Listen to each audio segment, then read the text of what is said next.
ሰላም ጤና ይስጥልኝ ውድ የዩቲዩብ ቻናል ቤተሰቦች፣ የሰዓቱን አጫጭር መረጃዎች ይዤላችሁ መጥቻለሁ። ለዛሬ ከያዝኩላችሁ መረጃዎች መካከል አንጋፋው የኪነ ጥበብ ሰው መራዊ ስጦት ከዚህ ዓለም በሞት እንደተለየ አሳዛኝ ዜና ተሰምቷል። በሀገራችን ኢትዮጵያ በኦሮሚያ ክልል ሲጓዝ የነበረ አንድ አውቶቡስ ከነሙሉ ተሳፋሪዎቹም መታገቱ እየተዘገበ ይገኛል። እንዲሁም ኤርትራ ጦሯን ወደ ኢትዮጵያ ድንበር እያስጠጋች መሆኑን የሳተላይት መረጃዎች ወጥተዋል። እኚህንና በአፋር ክልል ከዓመት በላይ ከማደያ ነዳጅ እንዳልቀዱ የአፋር ክልል የባጃጅ ሹፌሮች ተናግረዋል። ከመጨረሻው ከተከታተላችሁኝ እኚህንና መሰል መረጃዎችን ታደምጣላችሁ። ወደ መረጃዎቹ አለፍኩ።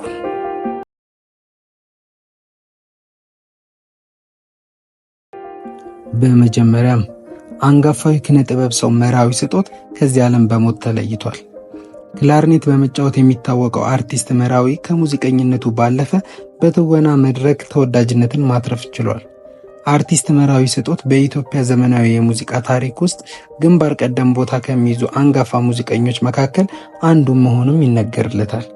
ከ55 ዓመታት በላይ በቆየበት የሙዚቃ ሕይወቱ በድምፃዊነት፣ በክላርኔትነት፣ አልቶ ሳክስ የሙዚቃ መሳሪያ ተጫዋችነት፣ በሙዚቃ ግጥምና ዜማ ደራሲነት እንዲሁም በአቀናባሪነትና ሌሎችም ዘርፎች ማገልገሉ ይታወሳል። ለአንጋፋዊ ኪነ ጥበብ ሰው መራዊ ስጦት ቤተሰቦች፣ ወዳጅ ዘመዶች እንዲሁም ለመላው አድናቂዎቹ መጽናናትን እመኛለሁ። ነፍስ ይማር።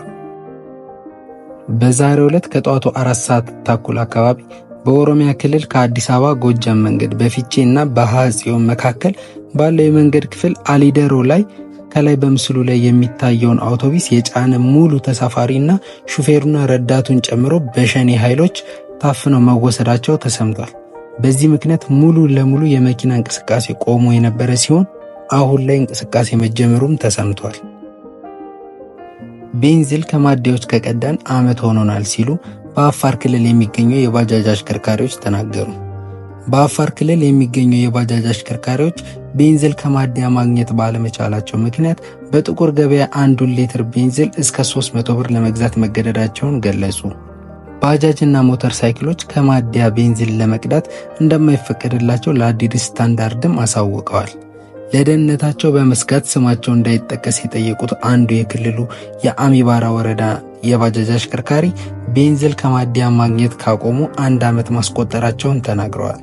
አያይዘውም መኪኖች ከማደያ ቤንዚል እንደሚያገኙ ገልጸው ሆኖም ባጃጅና ሞተር ሳይክሎች ከማደያ ቤንዚል ለመቅዳት እንደማይፈቀድላቸው አመላክተዋል። ሌላኛው በአዋሽ አርባ ነዋሪ የሆኑትና የባጃጅ አሽከርካሪ የሆኑት አቶ አሊ ሲራጅ በበኩላቸው ቤንዚል ከጥቁር ገበያ ካልሆነ በማደያ ማግኘት ዘበት መሆኑን ለአዲስ ስታንዳርድ ገልጸዋል። አሁን ላይ በጥቁር ገበያ ችርቻሮ 1 ሊትር ቤንዚን በ250 ብር እንደሚገዙ ገልጸው በዚህም የተነሳ ኮንትራት ስራ ካልሆነ በስተቀር አጫጭር ጉዞዎችን መስራት እንዳቆሙም ተናግረዋል። የኢትዮጵያ አየር መንገድ የመጀመሪያውን የቢዝነስ ጄት አውሮፕላን ወደ ሀገር ውስጥ አስገባ። የኢትዮጵያ አየር መንገድ የተረከበው ቦይንግ 737-800 የተሰኘ የቢዝነስ ጄት አውሮፕላን ልዩ አገልግሎት ለሚሹ ደንበኞች እንደሚውሉም ተጠቁሟል። ከዚህ ቀደም በልዩ በረራዎች የሚውሉ አገልግሎቶችን በመደበኛ አውሮፕላን ሲሰጥ መቆየቱን የኢትዮጵያ አየር መንገድ ግሩፕ ዋና ስራ አስፈጻሚ መስፍን ጣሰው ተናግረዋል። አዲሱ አውሮፕላን ዘመናዊ አገልግሎትን መስጠት የሚችሉ ውስጣዊ ክፍሎች እንዳሉት ገልጸው በመደበኛ አገልግሎት ላይ ይፈጠር የነበረውን ጫናም እንደሚቀንስ ጠቁመዋል። አየር መንገዱ በቻርተር አውሮፕላን አገልግሎት አሰጣጥ ላይ አቅሙን ለማሳደግ መሰል አውሮፕላኖችን እንደሚያስገባም ተናግረዋል። አየር መንገዱ በ2035 አገልግሎት አድማሱን ለማስፋት የያዘውን ውጥንም ለማሳካት መሰል ተጨማሪ የቢዝነስ አውሮፕላኖችን ወደ ስራ እንደሚያስገባም ተገልጿል።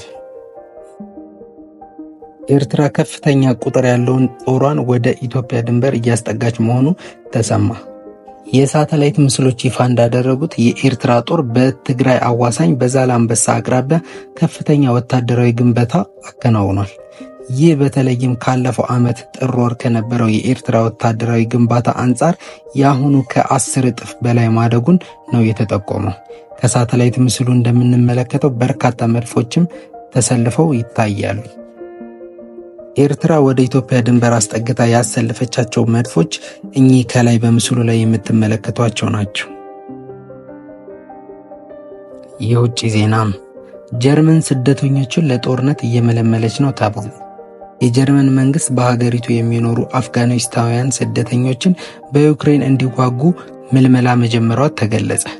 ምልመላው በተለያዩ ወንጀሎች ተጠርጥረውና በስደተኛ መጠለያ ጣቢያ የሚኖሩ 2300 የአፍጋኒስታን ዜጎች እንደሆኑም ታውቋል።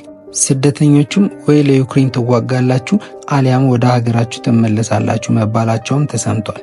የጀርመን ድርጊት ሽብርተኝነትን የሚያስፋፋ ነው ሲሉም የደህንነት ባለሙያዎች አስጠንቅቀዋል ሲሉ ቢግ ኒውስ ኔትወርክ እና አርቲ ኒውስ ዘግበዋል። ውድ የዩቲዩብ ቻናል ቤተሰቦች ለዛሬ ያስኩላችሁ መረጃዎች እኚህ ነበሩ። እንደዚህ አይነት መረጃዎች ቶሎ ቶሎ እንዲደርሳችሁ ላይክ እና ሰብስክራይብ እያደረጋችሁ ቤተሰብ ሆኑ። በቀጣይ ቪዲዮዎች እስከምንገናኝ ሰላም ቆዩልኝ። ቻው።